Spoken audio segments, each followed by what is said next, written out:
बात करते हैं गर्भ कैसे ठहरता है। स्त्रियों में गर्भ ठहरने के अलग अलग कारण होते हैं। जब आप फिजिकल सेक्सुअल रिप्रोडक्शन किसी के साथ संबंध बनाते हैं तो औरत जो है बच्चे को जन्म देती है, जिससे आपका वंश आगे बढ़ता है, आपका प्रजनन क्षमता आगे बढ़ता है। बात करते हैं कुछ स्त्रियों में गर्भ धारण करने के तरीके। जो सेक्स जो धारण करता है वो एक्स और याद रखिएगा एक्स और एक्स वाई के माध्यम से सेक्स लिंग धारण होता है। स्त्री का सेक्स जो होगा एक्स और पुरुष का जो वाई होगा उससे लड़का होता है। आप सभी को पता ही होगा ये चीज।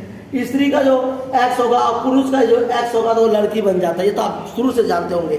लेकिन हम इसी तरह से आगे की बात करते हैं कि सेक्स जो होता है हमारा स्त्री में किस प्रकार से सेक्सुअल फिजिकल और सेक्सुअल रिप्रोडक्शन होता है। बात करते हैं हम जो हमारा गर्भ होता है हमारा इस तरह से स्त्रियों में, वो जो स्त्रियों में गर्भ होता है हमारा, गर्भ धारण की जो क्षमता होता है हमारा, वो जो आप किसी स्त्री के साथ फिजिकल होते हैं और वो 28 दिन के बाद जब औरतों में एमसी आता है, एमसी के द्वारा फिजिकल रिप्रोडक्शन सेक्सुअल रिप्रोडक्शन होता है 28 दिनों के बाद स्त्रियों में, तो एक ब्लड आता है 4 दिन तक स्त्रियों का एमसी चलता रहता है पीरियड। उसके बाद जो स्त्री साफ होती है ब्लड, तो आप फिजिकल किसी के साथ होते हैं तो गर्भ जो धारण करता है स्त्रियों के अंदर बच्चों का अनुच्छेद जितने प्रजनन जितने विषाणु जितने हमारे अंदर का जो वायरस होता है हमारा, वो लैक्टोबैसिलस नामक जो जीवाणु होता है जो कि दही में पाया जाता है, वैसे ही जीवाणु हो जाता है औरत के अंदर पाया जाता है। स्पम्प जिसे कहते हैं, स्त्री और पुरुष में स्पम्प पाया जाता है। इस स्पम्प में लाखों प्रजनन की क्षमता जाती है और जो पहले अंदर पहुंच गया, यानी जो पहले पहुंच गया वो अंदर ले लेता है और बाकी सबको छोड़ देता है। याद रखिएगा।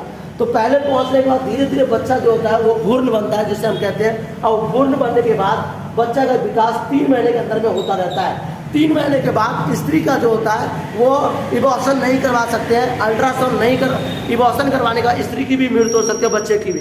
3 महीने के बाद वो बच्चा जो धीरे धीरे वो विकास होता रहेगा, फैलता रहेगा, और उसके बाद बच्चे का 6 से 7 महीने के बाद 8 महीने के बाद स्त्री का विकास, बच्चे का विकास जो होगा।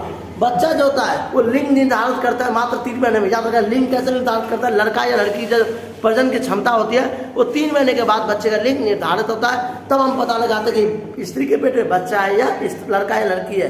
फिर धीरे धीरे माँ को जो पोषण तत्व मिलता है उसी पोषण तत्व से माँ का जो नाभि होता है बच्चे के नाभि से जुड़ा होता है। जब देखेंगे बच्चा पैदा होता है तो उससे दाई माँ या डॉक्टर नाभि को काट देते हैं। तो माँ का जो नाभि होता है और बच्चे का नाभि होता है वो जुड़ा होता है, बस में जितना माँ प्रोटीन लेती रहेगी बच्चे को उसी प्रकार से प्रोटीन मिलता रहता है। इस तरह से बच्चे का गर्भ में विकास होता है। 9 महीने के बाद जो बच्चा पूरी तरह से अपना जन्म लेता है और माँ का पेट को वजन को हल्का करता है। तो ये कोई हंसने वाली बात नहीं है। जो वीडियो है हमारे लिए हम उन चीज़ों को समझ सकते हैं जिस बच्चे को ये समझ में नहीं आता है कि कैसे गर्भ धारण करती है स्त्री और कैसे गर्भ का विकास होता है। जय हिंद, जय भारत।